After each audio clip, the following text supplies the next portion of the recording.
Gadis cantik ini sangat bahagia saat Kyle mengajaknya untuk berlibur di rumah danau milik sang ayah, di mana ia merasakan kebebasan. Lalu berdua mereka pun berlarian di tepi danau itu, dan tanpa sengaja Lindy terpeleset dan Kyle menangkapnya.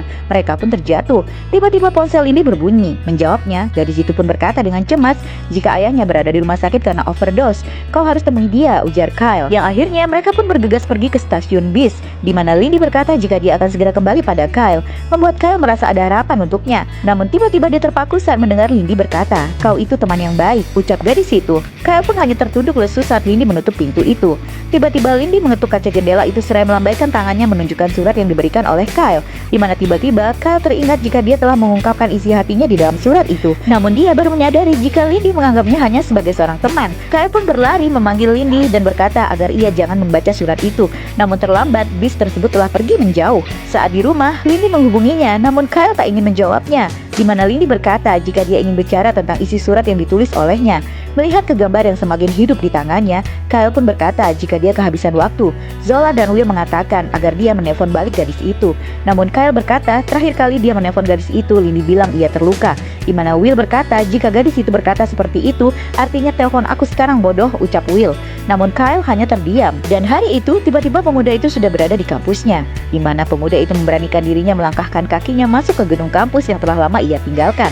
Tiba-tiba semua mata melihat ke arahnya dengan tatapan aneh dan ngeri. Namun Kyle sudah tak peduli. Dia melihat Lindy sedang berdiri di sana. Saat gadis itu membalikkan tubuhnya, dia pun terkejut lalu bertanya apa yang ia lakukan di sana.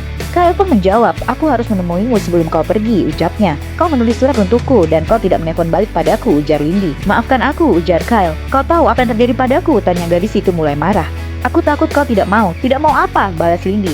"Aku takut kau tidak mau mencintaiku," ucap Kyle. "Dan menurutku kau tak bisa, karena sangat buruknya diriku dan harusnya aku lebih tahu itu bukan dirimu. Kau melihatku sekali dan tetap bilang pernah melihat yang lebih buruk.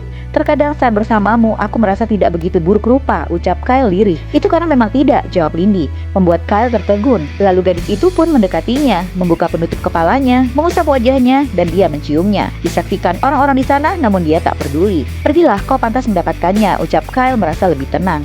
Lindy pun memeluknya dengan erat. Sementara Kyle melihat pohon di tangannya hampir menjadi. Dia pun berkata, "Tidak akan ada yang berubah selagi kau pergi. Itu yang bisa kujanjikan," ucapnya lalu menyuruh Lindy untuk segera berangkat. Lindy pun melepaskan pelukannya dengan berat, lalu berjalan perlahan meninggalkannya. Namun tiba-tiba gadis itu berbalik dan memanggilnya dan mengatakan, "Aku mencintaimu," membuat Kyle tersenyum haru seraya menatap kepergian sang gadis.